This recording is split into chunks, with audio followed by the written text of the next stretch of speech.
ক্ষমতা আর মান সম্মানের চাহিদা আমাদের সবার মধ্যেই আছে। রাজা মহারাজাদের গল্পে সবসময় শুনে এসেছি রাজত্ব পাওয়ার নেশায় কত বড় বড় যুদ্ধ হয়েছিল। ক্ষমতা, সম্মান আর যশ পাওয়ার লোভে মানুষ কখনো কখনো অপর মানুষকে নির্মমভাবে হত্যা করতেও দ্বিতীয়বার ভাবে না। তবে এই আধুনিকতার যুগে এসেও কোনো মানুষ কি শুধুমাত্র রাজা হওয়ার লোভে নিজের 14 জন বন্ধুকে বলি দিবে? এটা কি আদেও সম্ভব? অথবা ব্রেইনের তীক্ষ্ণতা বাড়াতে অপর মানুষের ব্রেইন চিবিয়ে খাবে? এগুলো শুনতে কোনো স্ক্রিপ্টেড ক্রাইম থ্রিলারের গল্প মনে হলেও এই ঘটনা ভারতের এলাহাবাদে সত্যিই ঘটেছিল। নির্মম নির্দয় এই সিরিয়াল কিলারের ডায়েরির প্রতিটা পাতা ছিল ভয়ানক সেই সব খুনের প্রমাণ। একটা পাতা উল্টানো মানে একটা লাশ পড়ে যাওয়া। এমনই এক দুর্ধর্ষ, অতি চালাক এক সাইকো সিরিয়াল কিলারের গল্প নিয়ে আজ এক্সপ্লেন করব রিয়েল লাইফ স্টোরি নিয়ে বানানো documentary series Indian predator, the diary of a serial killer. রায়পুরের কারচুলিয়ানের রেওয়া থানা স্টেশনের সামনে পুলিশ একটা যুবকের লাশ পায়। পুলিশের দেওয়া তথ্য অনুযায়ী যুবকের লাশের মাথা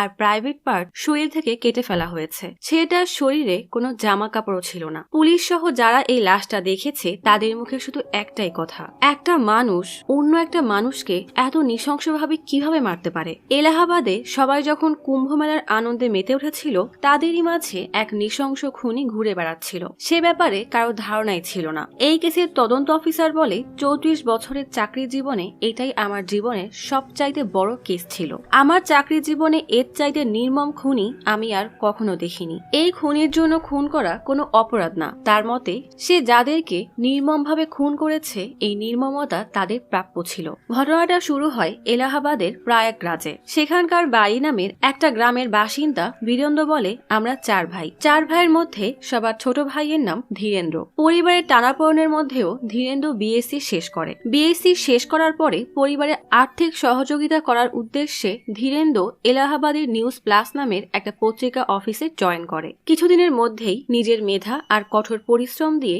ধীরেন্দ্র আজ পত্রিকা নামের একটা পত্রিকা অফিসে সাংবাদিকের চাকরি পায়। আজ পত্রিকায় চাকরি পাওয়ার পর ধীরেন্দ্র এলাহাবাদের কাদিগঞ্জ এলাকায় ছোট একটা রুম ভাড়া নিয়ে থাকতে শুরু করে। নিজের মেধা আর কঠোর পরিশ্রম দিয়ে ধীরেন্দ্র সাংবাদিকতায় অল্প সময়ে অনেক সুনাম অর্জন করে। ধীরেন্দ্রের চাচাতো ভাই জিতেন্দ্র বলে, ধীরেন্দ্র শান্তশিষ্ট আর পরোপকারী স্বভাবের মানুষ। সে কখনোই মানুষের সাথে ঝামেলায় জড়াতো না। সে সময় এলাহাবাদে অবৈধভাবে মাইনিং এর কাজ হলে ধীরেন্দ্র সেটার উপরে একটা আর্টিকেল লিখেছিল।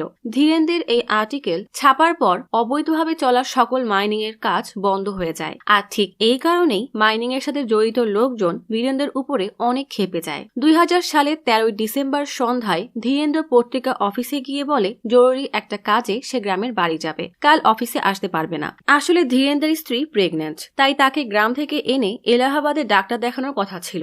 এলাহাবাদের বাসার কিছুটা সামনেই ধীরেন্দ্র 2 চাচা থাকতো। ধীরেন্দ্র গ্রামে যাওয়ার সময় চাচাকে গিয়ে বলে, আমি গ্রামে যাচ্ছি, গ্রামে আপনাদের কোনো কাজ থাকলে বলতে পারেন। পরের দিন 14 ডিসেম্বর সকালে ধীরেন্দ্র গ্রামের উদ্দেশ্যে রওনা দেয়। 15 ডিসেম্বরও ধীরেন্দ্র কাজে না ফিরলে 16 ডিসেম্বর ধীরেন্দ্রর এক চাচা গ্রামের বাসায় চলে আসে।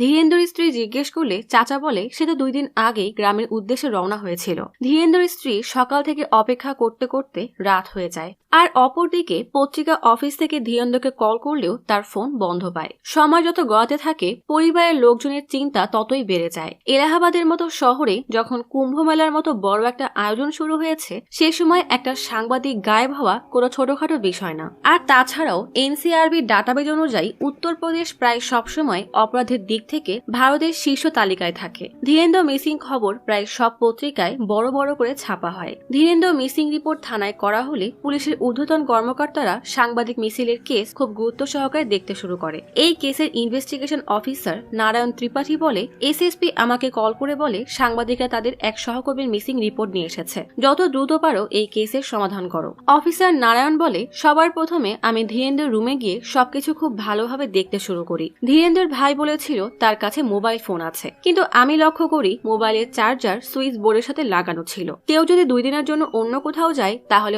অবশ্যই তার ফোনের চার্জার নিয়ে যাওয়ার কথা। এই বিষয়টা দেখে আমার মনে খটকা লাগে। চৌহান নামের ধীরেন্দ্রর এক সহকর্মী ধীরেন্দ্রর ফোনের কল রেকর্ড বের করে। চৌহান কল লিস্ট থেকে কিছু নাম্বার বের করে নোট করে। এই নাম্বারগুলোর মাঝে একটা বাসার ল্যান্ডলাইন নাম্বার ছিল, যে নাম্বারে ধীরেন্দ্র 5 মিনিট কথা বলেছিল। অফিসার নারায়ণ বলে, সে সময় ফোন নাম্বারের ঠিকানা ভুল হলেও ল্যান্ডলাইন নাম্বারের ঠিকানা ভুল হওয়ার কোনো সুযোগ নেই। আমি সেই ল্যান্ডলাইন নাম্বারে কল দিলে একটা মহিলা কল রিসিভ করে বলে আমি ফুলান দেবী। ফুলান দেবী বলে আমি জেলা পঞ্চায়েতের সদস্য, রামসাগর লেকের পাশেই থাকি। ধীরেন্দ্রের ভাই এটা শুনে বলে ফুলান দেবী তো আমাদের গ্রামেরই মহিলা, তার স্বামীর নাম রাজা কোলান্দার। ধীরেন্দ্রের চাচাতো ভাই বলে মোবাইল নাম্বারের সূত্র ধরে রাজা কোলান্দারের নাম সামনে আসায় আমার চাচা পুলিশকে বলেছিল আপনাদের তদন্ত সঠিক দিকেই যাচ্ছে। অফিসার ত্রিপাঠী আমার চাচাকে জিজ্ঞেস করে আপনি কিভাবে বুঝলেন তদন্ত ঠিক পথে এগোচ্ছে? আমার চাচা জানায় আমাদের 80 বিঘার মতো সম্পত্তি, বাসার প্রায় সবাই কোনো না কোনো চাকরি করে, তারপরও আমাদের মোটরসাইকেল কেনার মতো সামর্থ্য নেই। অথচ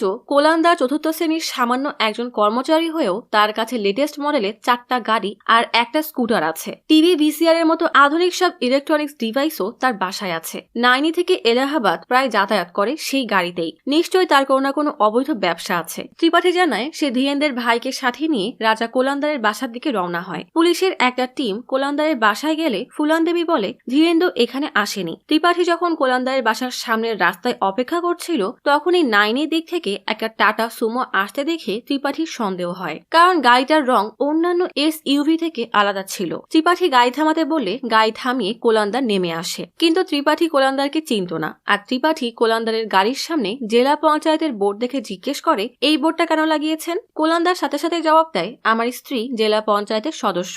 কিন্তু পুলিশের সামনে যত বড় অপরাধী হোক না কেন সে কিছুটা অবশ্যই ঘাবড়ে যাবে, আর এটাই স্বাভাবিক। ত্রিপাঠী বলে আমি আপনাকে কোথায় যেন দেখেছি। নাম জিজ্ঞেস করলে কোলান্দার জানায় আমার নাম রাম নিরঞ্জন। ত্রিপাঠী বলে এছাড়াও কি আপনার আর কোনো নাম আছে?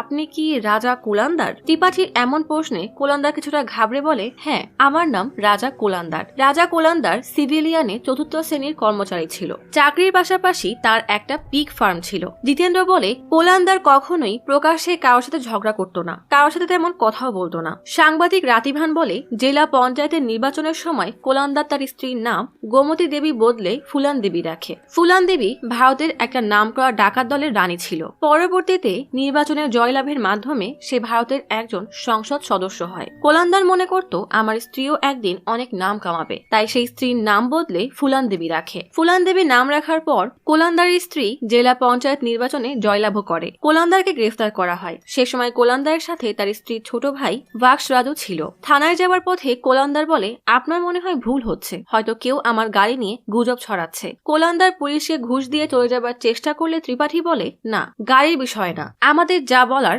ধীরেন্দ্র বলেছে। কোলান্দারকে থানায় নিয়ে জিজ্ঞাসাবাদ শুরু করলে কোলান্দার কোনো জবাব না দিয়ে চুপচাপ বসে থাকে। কিন্তু কোলান্দারের শালা ভাক্সরাজ অনেক ঘাবড়ে গিয়েছিল। হঠাৎই পুলিশের চোখ যায় ভাক্সরাজের জুতার দিকে। পুলিশ বুঝতে পারে জুতাটা ভাক্সরাজের পায়ে ফিট হচ্ছে না। ত্রিপাঠী জিজ্ঞেস করে জুতাটা কত দিয়ে কিনেছো? ভাক্সরাজ জবাব দেয় 200 টাকা দিয়ে। ত্রিপাঠী বলে এত দামি জুতা এত সস্তায় কিভাবে কিনলে? ধীরেন্দ্রর কলিগ রাতিভান বলে আমাকে ডাকা হলে জুতা দেখে আমার মনে হয় এই জুতা জোড়া আমি ধীরেন্দ্রর পায়ে দেখেছি। ধীরেন্দ্রর বড় ভাই বীরেন্দ্র বলে পুলিশ এবার শিওর হয়ে যায় যে আমার ভাইয়ের মিসিং হওয়ার পেছনে এদের হাত আছে, কিন্তু তারা দুজনে কোনো মতেই কিছু স্বীকার করে না। পুলিশ টর্চার শুরু করলে ভাক্সরাজ বলে গাড়িতে ধীরেন্দ্রর ফোন রাখা আছে। রাত 3টার সময় কোলান্দার স্বীকার করে আমরা ধীরেন্দ্রকে খুন করেছি। ধীরেন্দ্রর বড় ভাই বলে ভাইয়ের মৃত্যুর খবরে আমরা ভীষণ ভেঙে পড়ি। ধীরেন্দ্রের স্ত্রী তখন প্রেগনেন্ট। এর আগেও তাদের 2 বছরের একটা ছেলে আছে। কখনো কখনো মনে হতো ভাইয়ের খুনের বদলে আমরাও কোলান্দারকে খুন করব, কিন্তু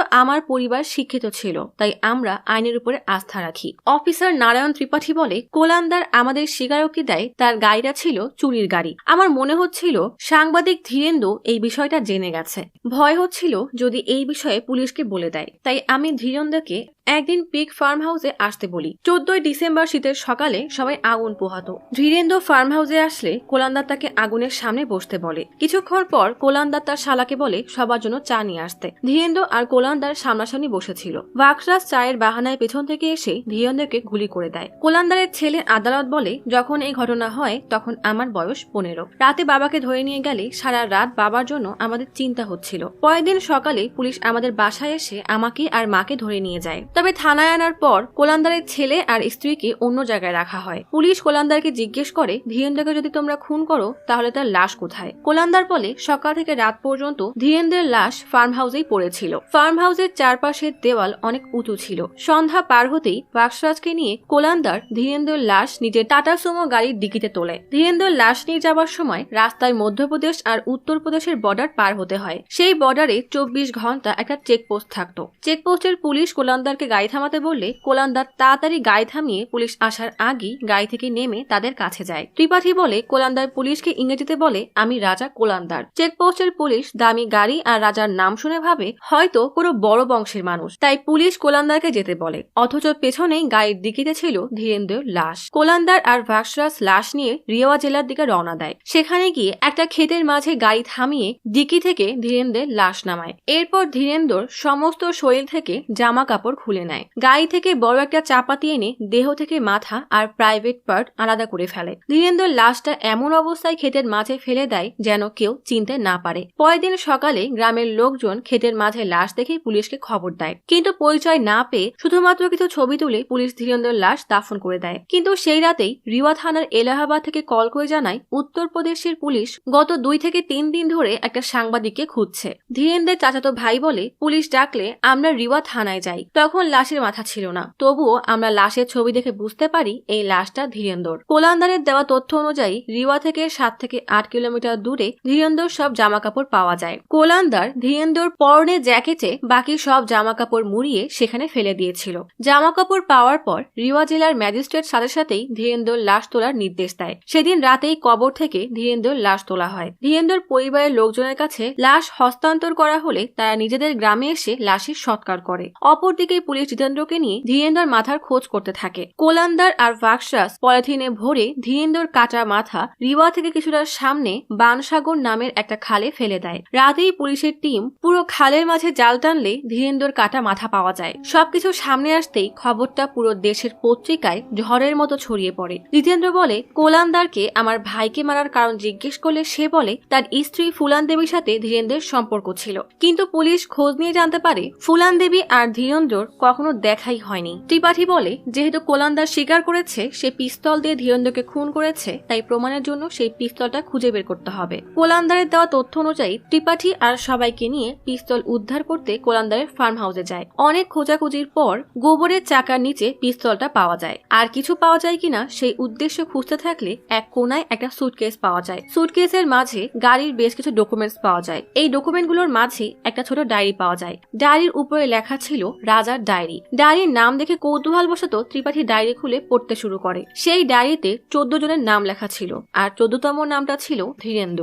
অর্থাৎ ধীরেন্দ্র ছিল কোলান্দারের 14 নাম্বার শিকার। কিন্তু এই 14 জনকে কোলান্দার কেন আর কিভাবে মেরেছে সেটা শুধু কোলান্দারই জানে। গভীর রাত, রাজা কোলান্দারের পিগ ফার্মের বাইরে ইটের চুলা বানিয়ে তাতে একটা সসপেন বসিয়ে কিছু সিদ্ধ দেওয়া হয়। কোলান্দারের সাইকোলজিস্ট রাজাত মিত্রা বলে, প্রেডিটর এমন মানুষকে বোঝানো হয় যারা যে কোনো রকমের জঘন্য ক্রাইম করতে পারে। তদন্ত অফিসার ত্রিপাঠী বলে, কোলান্দার যদি একজন সুস্থ মস্তিষ্কের মানুষই হয় তাহলে এটা তার পক্ষে কিভাবে সম্ভব যে একজনকে খুন করে সেই লাশের মাথা কেটে সসপেনে সিদ্ধ করা? কুলান্দার আসলে কি কোনো মানুষ, কোনো রাক্ষস, না পিশাচ? তবে রাজা কুলান্দারের মেয়ে আন্দোলনের মতামত আবার ভিন্ন। আন্দোলন বলে, আমি ইউটিউবে দেখেছি আমার বাবা নাকি মাথা কেটে সেটা সিদ্ধ করে খেত। কেন? আমার বাবা কি পাগল নাকি? আর সে সত্যি এমন হলে তার স্ত্রীর সন্তান বেঁচে থাকা সম্ভব ছিল? বাবা খুবই ভালো মানুষ। আমরা তখন খুব ছোট যখন বাবাকে গ্রেফতার করা হয়। বাবা বেশিরভাগ চুপচাপই থাকতো, কখনো কারোর সাথে কোনো ঝগড়া ঝামেলা কিছুই ছিল না। আমাদের অনেক আদর করত, আমাদের কারো মুখে কষ্টের ছাপ দেখতে পারত না। আদালত বলে, বাবা রোজ সকাল 8টায় ঘুম থেকে উঠে গোসল করে পূজা করত, তারপর নাস্তা করে কাজে যেত, আর কাজ থেকে ফিরতো 4টার সময়। বাসায় ফিরে আধা ঘন্টা ঘুমাতো, তারপর আমাদের পড়ালেখা করিয়ে টিভি দেখে ঘুমিয়ে যেত। আন্দোলন বলে, বাবা আমাদের সবসময় শেখাতো কখনো মিথ্যা বলবে না আর সম্মান নিয়ে বাঁচবে, কখনো কোনো অন্যায় কাজ করবেও না আর কাউকে ভয় পাবে না, আর কখনোই অন্যের সম্পদকে নিজের মনে করবে না। রাম নিরঞ্জন ওরফে রাজা কুলান্দারের ভাই গাব্বার জানায়, আমার ভাই খুবই সাদাসিধে ছিল, না বেশি কথা বলতো, না বেশি রাগ করতো, বা কারোর সাথে হাসি তামাশাও করতো না, আর 10 জনের মতোই স্বাভাবিক ছিল। একবার কেউ তার সাথে কথা বললে তার মনে জায়গা করে নিত, তাই তাকে দেখে কখনোই মনে হয়নি সে এমন বড় ক্রিমিনাল বা কখনো এমন জঘন্য কিছু করতে পারে। সবাই জানতো সে সিওডিতে ডিউটি করে, তবে পরে জানা যায় আসলে সে ডিউটির নামে কি করত। খবরে বলা হয় ধীরেন্দ্র সিং এর খুনের তদন্ত করতে গিয়ে পুলিশ তার বাসায় একটা লাল ডায়েরি পায়, আর এই ডায়েরিতে বেশ কিছু মানুষের নাম পাওয়া যায়। এখন প্রশ্ন হলো এরা কারা, আর তাদের নাম রাজা কুলান্দারের ডায়েরিতে কি করছে? ধীরেন্দ্রের কলিগ রাতিভান বলে, কুলান্দারের শালা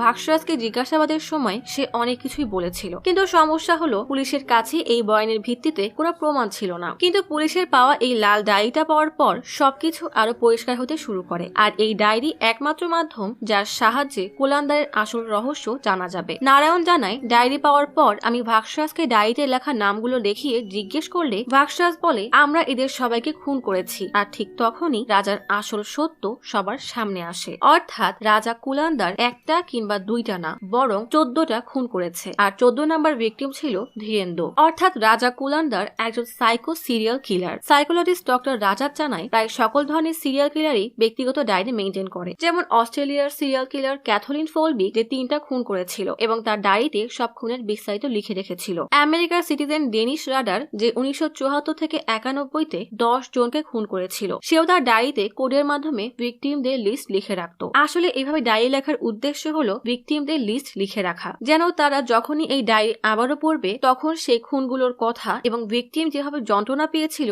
তা মনে করে মানসিক শান্তি পেতে পারে। রাতিবান জানায়, কুলান্দারের ডায়েরির প্রথম নাম ছিল কালীপ্রসাদের। কালীপ্রসাদ রাজা কুলান্দারের বন্ধু আর কলিগ ছিল। দুইজন একসাথেই সিওডি চকিতে কাজ করত। কালীপ্রসাদের ছেলে লক্ষণ প্রসাদ জানায়, বাবা 1997 সালের 25শে জানুয়ারি সকালে 6টায় বাসা থেকে বের হয়, এরপর আর ফিরে আসেনি। সেদিন সারা রাত আমরা বাবার জন্য অপেক্ষা করি। সকাল হতেই নেইনি থানায় এফআইআর করি। কানপুর, অযোধ্যা সব জায়গায় গিয়ে আত্মীয় স্বজনের বাসায় খুঁজি, এমনকি বিভিন্ন আশ্রমে গিয়েও খোঁজ করেছিলাম, কিন্তু কোনো লাভ হয়নি। এরই মাঝে রোজ বাবার অফিসে খোঁজ নিতে যেতে যেতে রাজা কুলান্দারের সাথে পরিচয় হয়। সত্যি বলতে গেলে তখন রাজা কুলান্দার ছাড়া বাবার অফিসে কেউ আমাকে সাহায্য করেনি। সেই আমাকে সব বড় বড় অফিসারের সাথে কথা বলিয়ে ডকুমেন্টেশনের কাজ করিয়ে দেয়। রাতিভান বলে, কুলান্দারের বয়ান মতে কুলান্দার শ্রীবাস্তবের কাছে 50,000 টাকা পেত, কিন্তু শ্রীবাস্তব সেই টাকা ফেরত দিতে চাচ্ছিল না। কুলান্দার কয়েকবার টাকা চাওয়ায় শ্রীবাস্তব উল্টা বলে যে কুলান্দার নাকি টাকার গরম দেখাচ্ছে, তাই কুলান্দার ভেবে নেয় সে এর বদলা নিবে, কারণ শ্রীবাস্তব তাকে ধোকা দিয়েছে। তাই একদিন শ্রীবাস্তবকে দাওয়াতের বাহানায় বাসায় ডাকে, আর কথা বলতে বলতে হঠাৎই সুযোগ বুঝে শোয়েল থেকে মাথা আলাদা করে দেয়। তারপর পিক ফার্মে থাকা বটগাছের নিচে লাশ পুঁতে রাখে। ত্রিপাঠী বলে, আমি যখন রাজা কুলান্দারকে জিজ্ঞেস করলাম, তুমি শ্রীবাস্তবের মাথার কি করেছিলে? কুলান্দার বলে, শ্রীবাস্তব লালা সম্প্রদায়ের ছিল। প্রচলিত আছে লালা সম্প্রদায়ের মানুষের ব্রেন অনেক তেজি আর তীক্ষ্ণ হয়, তাই আমি ভাবলাম এই সুযোগে আমার ব্রেনকেও তেজি বানিয়ে ফেলি। তাই শ্রীবাস্তবের ব্রেন বের করে সিদ্ধ করে সেটা আমি আর আমার শালা পান করে নেই। ভাবা যায় মানুষ কতটা ভয়ানক হলে এমন কাজ করতে পারে। কেউ মনে হয় এমন বিভৎস কিছু চিন্তাতেও আনেনি। লক্ষণ জানায়, রাজা কুলান্দারের 14 জনকে খুনের খবর যখন পত্রিকায় ছাপা হয় তখন আমি একটা কাপড়ের দোকানে কাজ করতাম। একজন পত্রিকা পড়ে শোনালো রাজা কুলান্দারের ভিকটিম লিস্টে সবার প্রথমে আমার বাবার নাম আছে। এই খবর শোনার সাথে সাথেই আমি আর আমার পরিবার বাকশূন্য হয়ে গিয়েছিলাম। বাবা গায়েব হয়ে যাওয়ার 3 বছর আমরা অপেক্ষা আর হতাশায় কাটিয়েছিলাম। তার মাঝে এমন এক খবর যেন আমাদের হৃদয় ভেঙে কয়েক টুকরো করে দিয়েছিল। খবর পাওয়ার সাথে সাথেই বাবার লাশের অবশিষ্ট দেখতে সেই পিক ফার্ম এসে দেখি এটা তো সেই জায়গা যেখানে বছর 2 আগেই রাজা কুলান্দারের মেয়ের নিমন্ত্রণ খেতে এসেছিলাম, অথচ তখন জানতামও না বাবাকে এই মাটিতেই পুঁতে রাখা হয়েছে। বিষয়টা আসলেই কতটা বেদনাদায়ক। যার সাথে এমন হয়েছে সে ছাড়া এই কষ্ট আসলেই কেউ বুঝবে না। নারায়ণ জানায়, কুলান্দার তার বয়ানে লাশ লুকানোর স্থানের কথা বলার সাথে সাথেই আমি আমার টিম নিয়ে সকল প্রকার নিয়ম নীতি মেনে মাটি খনন করলে বেশ কিছু কঙ্কাল আর 2টা মাথার খুলি পাওয়া যায়। একটা খুলি ছিল লাল রঙের আর অপরটা সাদা। লাল খুলির বিষয়ে জিজ্ঞেস করলে কুলান্দার জানায় এই খুলিটা শ্রীবাস্তবের। শ্রীবাস্তব যেহেতু লাল গোষ্ঠীর ছিল তাই তার মনে হয়েছিল শ্রীবাস্তবের খুলির রং লাল হওয়া উচিত। আর সাদা রঙের খুলি ছিল মোহাম্মদ মঈনের। মঈনও কুলান্দারের সাথে সিওডিতে কাজ করত এবং কুলান্দার থেকে 25,000 লোন নিয়ে ফেরত দিতে চাচ্ছিল না। মঈন বলেছিল, আমি হিপনোটাইজ করতে পারি, তাই আমার থেকে টাকা নেওয়া সম্ভব না। কুলান্দারের মনে হয় মঈনের হিপনোটাইজের শক্তি তো তার ব্রেনেই আছে, তাহলে এবার মঈনের ব্রেনের স্বাদ নেওয়া যাক। তাই একদিন প্ল্যান মতো মঈনকে যমুনা রেল ব্রিজের উপরে নিয়ে যায়, কারণ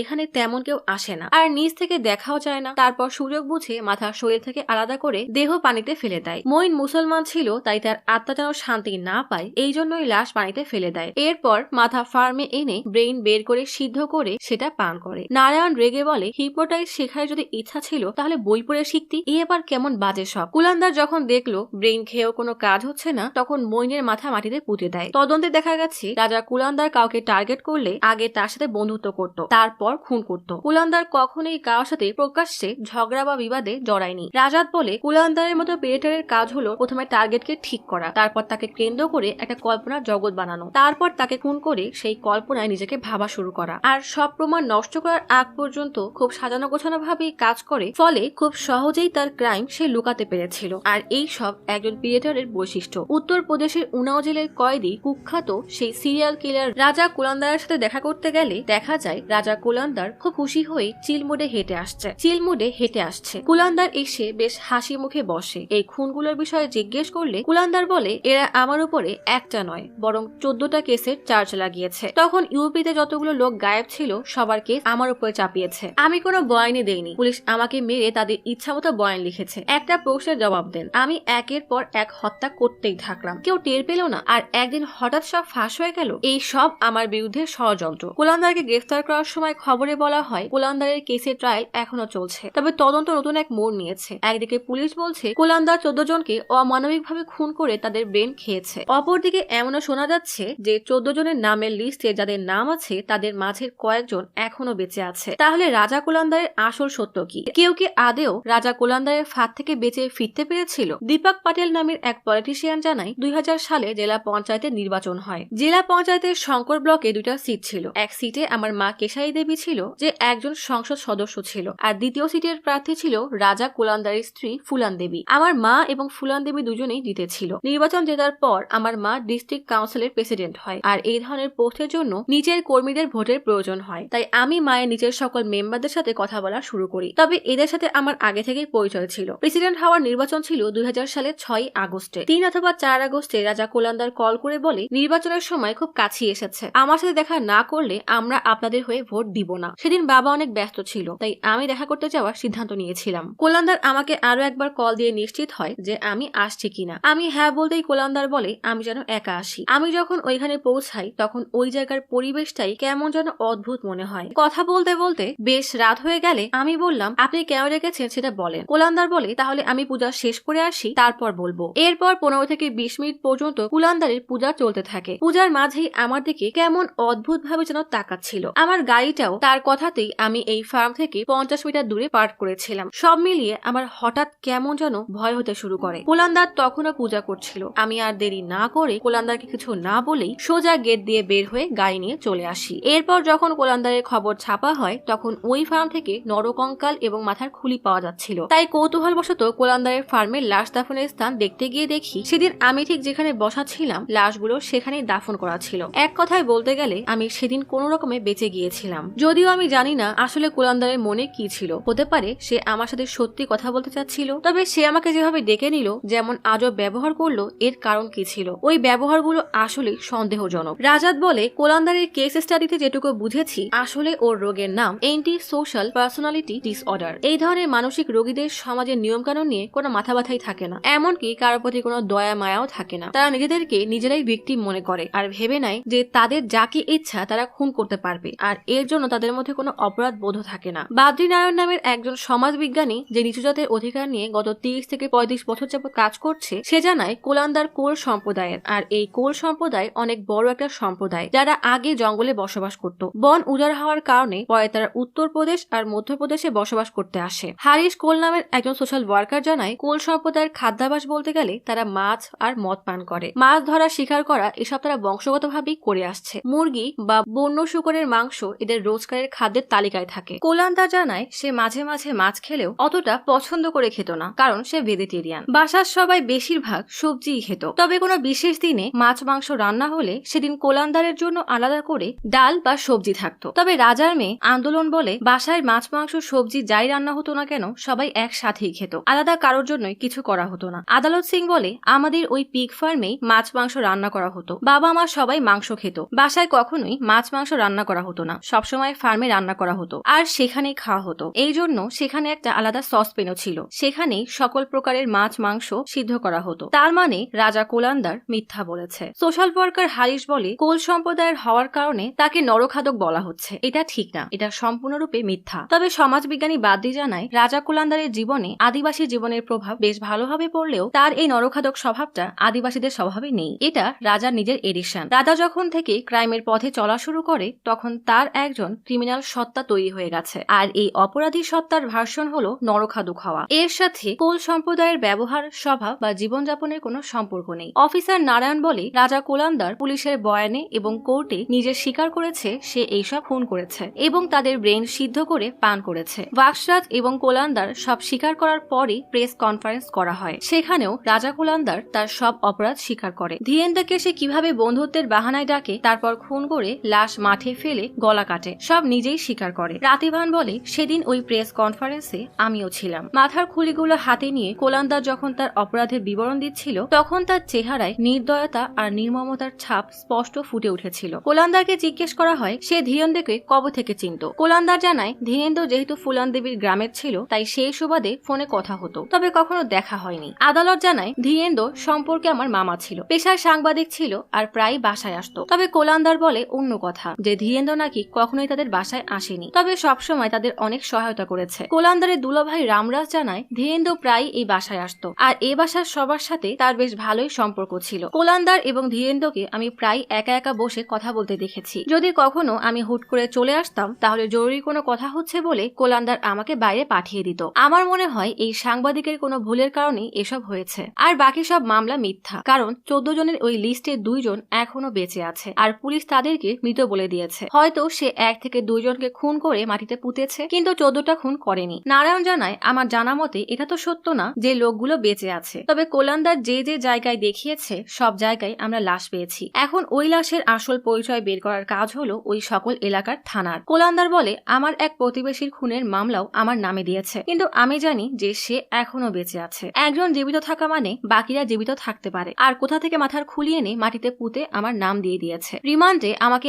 একটাও কথা বলতে দেয়নি। এখন যে আমার রক্ষক সে যদি ভক্ষকের মতো কাজ করে তাহলে আমার কি বা করার আছে। নারায়ণ বলে আমার মতে রাজা কোলান্দার এই খুনগুলো করেছে শক্তি আর কর্তৃত্ব পাওয়ার জন্য। কোল সম্প্রদায়টাই এমন, এরা শক্তি অর্জনের জন্য যে কাউকেই মারতে পারে। বাদদি জানায় কোল সম্প্রদায়কে হঠাৎ বন থেকে শহরের জীবনযাপনে নিয়ে আসার কারণে তাদের স্মৃতি হারানোর সমস্যা তো হয়েছেই, তাছাড়া এখন তাদের স্বাভাবিক মানুষের মতো জীবনযাপনে বাধ্য করায় তাদের প্রতিবাদ চলছে, কারণ তারা তাদের আদি পরিচয় ছাড়তে চায় না। তবে সমাজ আজও কোল সম্প্রদায়ের লোকদের সাথে দুর্ব্যবহার করে। রাজা কোলান্দার জানায় সে নিজেই এই বৈষম্যের শিকার। 20 বছর যাবৎ কোর্টের চক্কর কেটেও সে ন্যায় পায়নি, এমনকি তাকে দূর দূর করে তাড়িয়ে দেওয়া হয়েছে, তার সাথে অমানবিক আচরণ করা হয়েছে। সাইকোলজিস্ট রাজাত জানায় সব সিরিয়াল কিলার নিজেকে শিকারী নয় বরং ভিকটিম মনে করে। তাদের সমাজের আইনি ব্যবস্থার উপরে কোনো বিশ্বাস থাকে না, তাই তারা মনে করে ভিকটিমদের খুন করে সে শুধু নিজের না বরং ভিকটিমদের সাথে ন্যায় করছে। রাতিবান বলে সব ভিকটিমের লিস্ট চেক করে দেখা গেছে কোলান্দার যাদের খুন করেছে তারা বেশিরভাগই ছিল তার কলিগ। কোথাও না কোথাও রাজার মনে হতো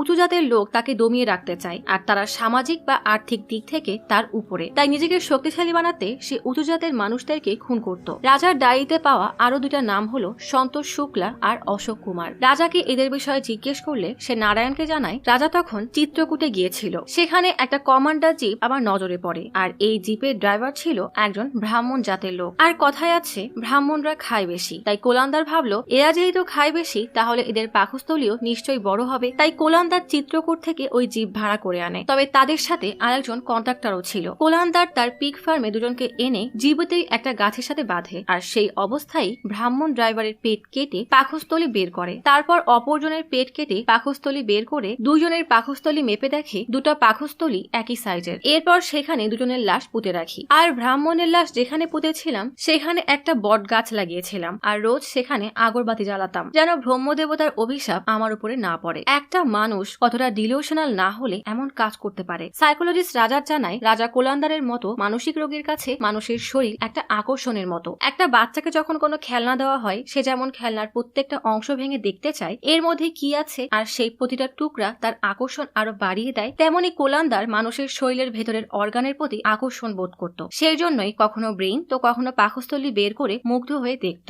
এটাই ছিল কোলান্দারের আসল রূপ, যেটা সে সবার থেকে লুকিয়ে রাখত। সমাজবিজ্ঞানী বাদ্রি বলে কোলান্দারের মানসিক অবস্থার পেছনে সে সময়ের উত্তরপ্রদেশের রাজনৈতিক বিষয়টা ছিল, কারণ তখন কাশিরাম সামাজিক দলের হয়ে লড়ছিল। তার উদ্দেশ্য ছিল নিচু জাতের অধিকার প্রতিষ্ঠা। অপরদিকে ডাকাত দলের লিডার ফুলান দেবী ক্ষমতায় এসেছিল, যে নিজেও নিচু জাতের ছিল। এসব দেখার পর কোলান্দারেও নিজের অবস্থানকে উপরে নেওয়ার ইচ্ছা জাগে, তবে তার পক্ষে এভাবে রাজনীতিতে আসা সহজ ছিল না, তাই ক্ষমতা অর্জনের জন্য সে নিজের আলাদা একটা পথ বের করে। নারায়ণ জানায় কোলান্দার তার বয়ানে বলেছিল সে এইসব এই জন্য করেছে যেন সে অনেক বড় নেতা হতে পারে। তবে কোলান্দার জানায় তখন আমার শালা গ্রামের পঞ্চায়েত প্রধানের পদ যেতে, আমার স্ত্রী জেলা পঞ্চায়েতের পদ যেতে, আর আমার এক ভাতিজা গ্রামের কাউন্সিলর মেম্বারের পদ যেতে, আর আমার এক শালী ব্লক ডেভেলপমেন্ট কাউন্সিল যেতে। তখন আমার এমএলএ হওয়ার প্রস্তুতি চলছিল। 2001-এ নির্বাচন হওয়ার কথা ছিল। ঠিক তখনই নেতাদের টনক নড়ে ওঠে, তাই আমার বিরুদ্ধে ষড়যন্ত্র করে এখানে পাঠায়। রাতিভান জানায় রাজা কোলান্দার যেখানে থাকতো সেখানে কোল সম্প্রদায়ের লোকই বেশি ছিল, তাই সে রাজনৈতিক শক্তি পেতে চেয়েছিল, যেন সে সম্মানও পায় আর রাজনৈতিক ক্ষমতাও পায়, আর তার অবস্থান আরো শক্ত হয় এবং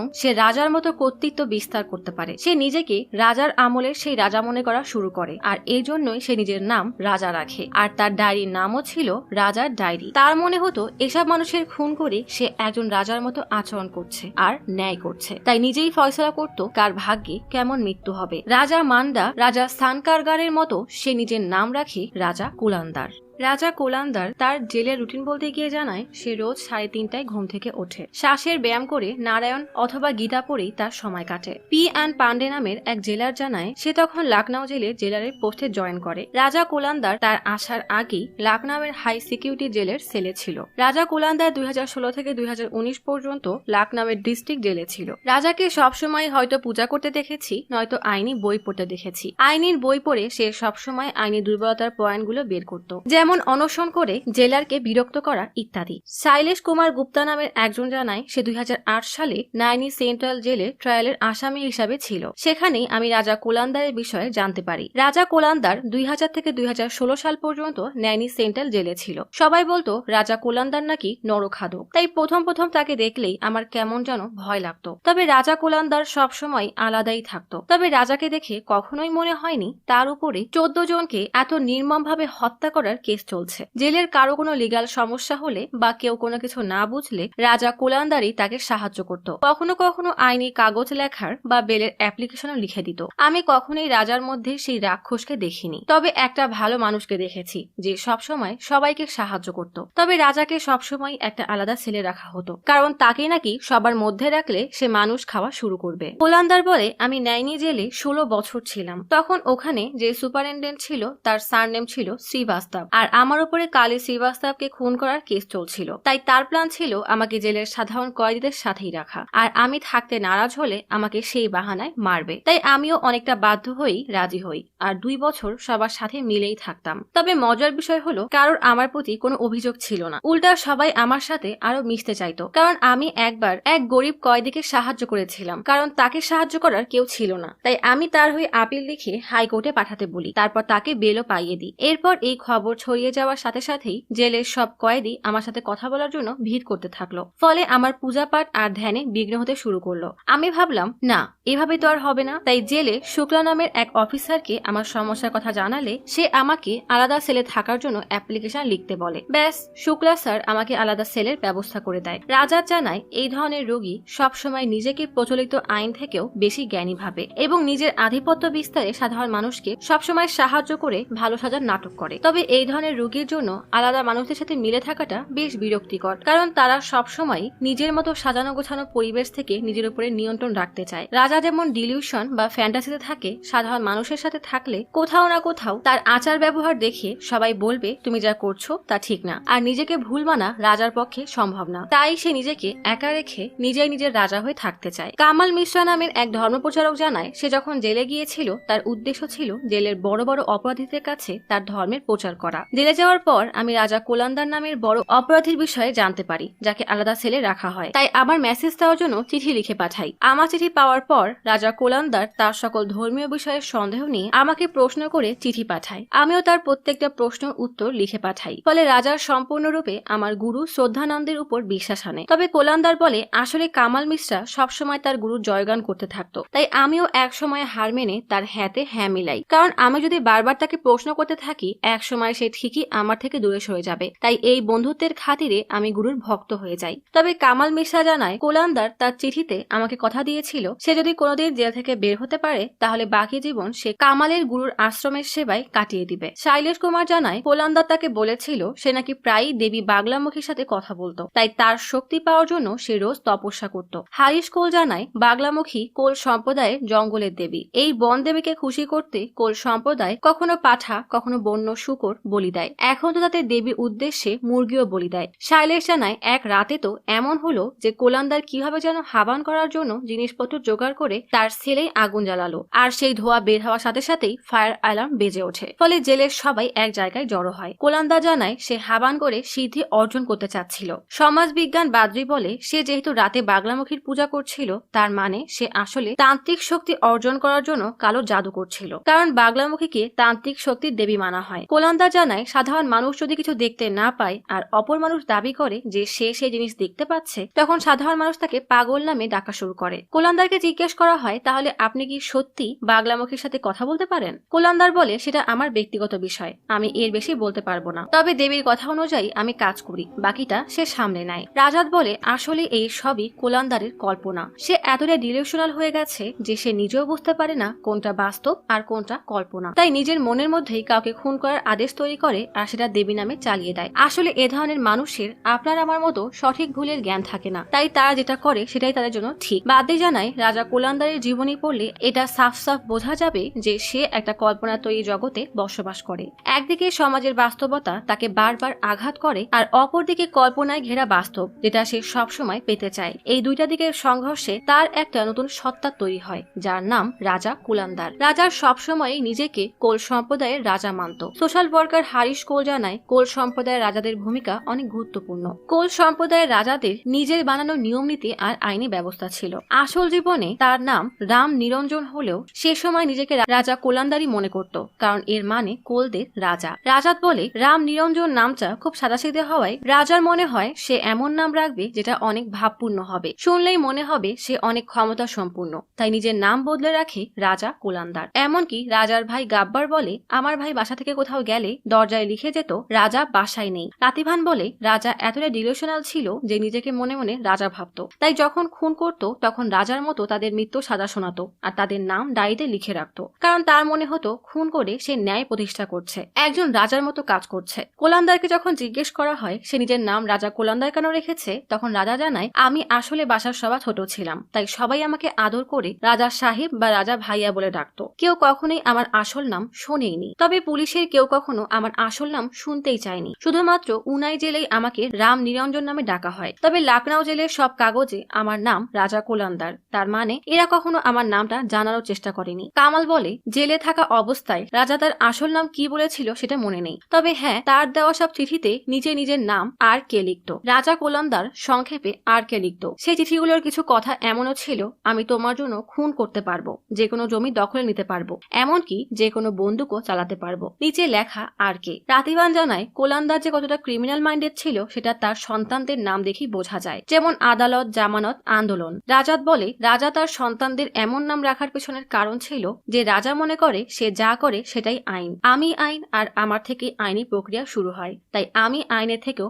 বড় কিছু। তবে কোলান্দার জানায়, আদালতে যখন জন্ম হয়েছিল তখন তাদের এক আত্মীয় আদালতে তার কেস দিতে যায়, সেই সময়টাকে স্মৃতি হিসাবে রাখার জন্যই সে তার ছেলের নাম রাখে আদালত। আর জামানত তো আমার মৃত ছেলের ডাক নাম, তার আসল নাম নবীন কুমার, আর আমি আসলে এমন নাম দিতে চাচ্ছিলাম যেটা আর কারোর সাথে মিলবে না। খবরে বলা হয়, পুলিশের মতে রাজা কোলান্দার খুবই চালাক অপরাধী, যে খুব সহজেই নিজের বানানো গল্প সামনের মানুষকে বিশ্বাস করিয়ে দেয়। তবে আদালত চায় প্রমাণ, আর পুলিশ লখনউ থেকে চুরি হওয়া টাটা সোমো রাজা কোলান্দারের কাছেই পেয়েছিল। তাহলে প্রশ্ন হলো, এই গাড়ি রাজা কোলান্দার কোথায় পেল? আর সাংবাদিক ধীরেন্দ্রের সাথে এই টাটা সোমোর কোনো সম্পর্ক ছিল? হারিশ কোল বলে, যে সময় কথা বলা হচ্ছে সে সময় কোলদের কাছে গাড়ি তো দূরে থাক, মোটরসাইকেল রাখার সামর্থ্যও ছিল না। তবে আদালত জানায় তার বাবার একটা টাটা সোমো, একটা কমান্ডার জিপ আর একটা স্কুটি ছিল। আন্দোলন জানায়, আমার বয়স তখন 18 বছর, বাবার কাছে গাড়ি ছিল, এটা খুব ভালো করেই মনে আছে। তবে রাজা কোলান্দার জানায় উল্টা কথা, তার কাছে নাকি শুধুমাত্র একটা স্কুটি ছিল, আর সংসদের সদস্য হিসাবে একটা টাটা সোমো তাদের বাসায় ছিল,